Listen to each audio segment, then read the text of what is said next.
আইনখনটো এতিয়া নতুন আইন নহয়, 55 চনৰ প্ৰণয়ন আইন।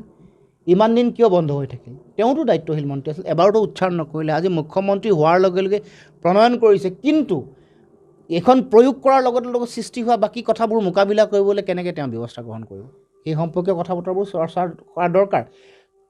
মাজুলীত প্ৰতিবাদ হোৱাৰ লগে লগে কিয় মুকলি কৰি দিব লগা হ'ল?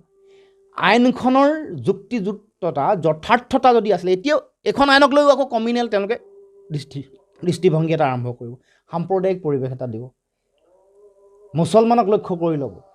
কিন্তু মাজুলীৰ জনজাতীয় ভাইসকলে আজি প্ৰতিবাদ কৰাৰ পিছত খুলি দিলে কিয়? তেওঁলোকক এৰি দিব লগা হ'ল কিয়? এই প্ৰশ্নটোৰ উত্তৰ দিব লাগিব। কাইলৈ পৰহিলে চৰকাৰ এই গোটেই কথাটোৰ কাৰণে কোনোবা দুই এগৰাকী মানুহে আত্মহনন হৈছে, কোনোবা দুই এগৰাকী ব্যক্তি কাল আহি থাকিব লগা দিন হ'ব, তেনেকুৱা ঘটনা ঘটিব, তাৰ কাৰণে কোনে দায়িত্ব ল'ব? জগৰীয়া কোন হ'ব?